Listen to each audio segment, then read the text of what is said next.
Hey you guys, back again, and today guys is just a quick random video again guys. I know I keep doing these quick random videos. Well, I don't say quick, but anyway, let's get into it guys. So a few days ago or yesterday, I can't remember when I did it now guys, I put up a video about the Switch 2 and saying my concerns, and you know that now we got one, and you know a lot of the games coming out of key cards and whatnot, and a lot of people have been commenting on the video and that lot, and that's really cool. But one bloke brought something to my attention when he said that you know, it's no different than PS5 games. You know, you have to require updates of that lot to play them and whatnot. And I thought about it and thought, well, he's wrong. He's wrong. Now, I didn't, you know, it's not wrong like that. I think what a lot of people don't understand is there's no information out there. So I thought I would make this video, guys, to explain to people that when I play my games, guys, when I first get them, I turn the internet completely off of my PlayStation. I let the game fully install on the disc, and then I play, guys.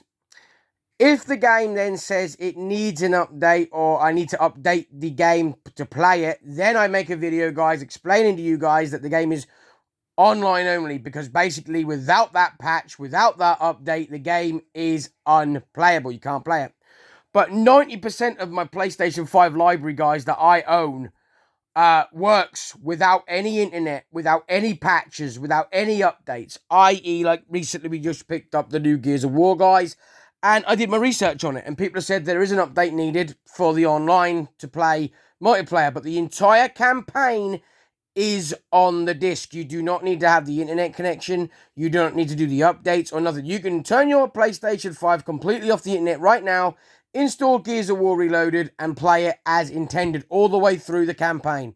You only need the internet and the update if you want to play online. And I absolutely respect Xbox developers and that lot for bringing to the PlayStation 5 that version of the game, because the Xbox 360 is where I first found Gears of War, guys, as everyone did, and it was an amazing game. And I'm glad that, you know, it's now being multi-platform. I hope that Xbox does get Spider-Man and does get, you know, God of War and that over time, because that would be good for them to experience that. I'm not against it at the end of the day. I just think that some things on the games should stay Xbox or should stay PlayStation. Like, we should get exclusive items. Like, remember when they brought out Soul Calibur, guys? Soul Calibur, one got Yoda, one got Darth Vader, one got Link. They should do stuff like that. And that way it makes the game still unique to that system, and so on and so forth, guys. But I wanted to make the video anyway just to explain to people that, you know, if you don't realise how many actual physical PlayStation 5 games do work without updates, patches, and all of that, there's only the one in like every, I'd say 1 in 10 that you'll find that does need something or another. Now, do games automatically, when you turn the internet back on, come up with an update? Yes, they do. That's probably to fix something or do something that they wanted to do, or so forth and so forth. But at the end of the day, 90% of the library that I own, guys, and I think now I'm up to, 600 physical PlayStation 5 games, still work offline, no updates, no patches, no nothing. Now, don't get me wrong, there is some games out there that do require, i.e. WWE 2K24 required an update because they took Brock Lesnar out of the game, which then obviously rendered that game needing that update to take him out of the game so that you could play it.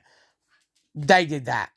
But at the end of the day, guys, 90% of the PlayStation 5 library that I own physically does work without an update or a patch. Now, I know I'm repeating myself here, is to get people to understand that a lot of people seem to think that every game you play requires updates and patches before you can even play these games, and it's not true. It's not true at all, guys.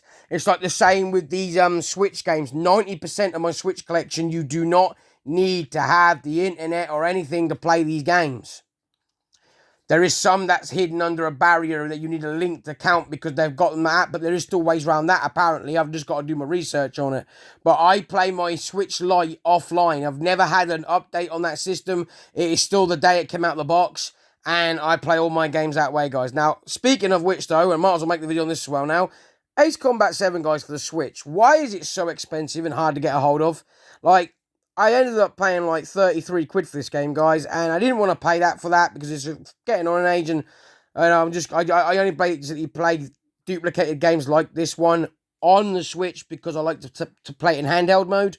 I treat my Switch more as a handheld console, and I play, you know, the mainstream games on the TV. So like Donkey Kong, Mario Kart, I play them on TV. But when I get duplicated games like these, I play them in handheld mode. That's my forte. Now, people might think that's stupid and however you want to look at it, but that's no different than having a PSP and a PS2. You know, you still bought the same games on there. So that's why I do it, guys. You know, it's each to their prerogative. But I bought Ace Combat, and it's the cheapest I could get it, guys. It's going for like 90 quid, 80 quid. It's ridiculous. Like, why? It's, you know, don't understand, guys. But anyway, picked this one up and also picked out Dead Out. And then I also got a piece of card back there saying about Borderlands 4. I got mine on pre-order, guys, so I can't wait to play Borderlands 4. There will be gameplay and that coming up with that. I may put up gameplay of Gears of War, guys. I may not. I may just play through the game and then tell you what I think at the end again, because I went through Gears of War originally on 360, then I beat it on Xbox One when they did the Definitive Edition, and now I've just rebought it again. And that's what a true gamer is, you know. And there's many of us out there that understand, like, Halo gets brought out again and again and again. Gears of War again and again and again.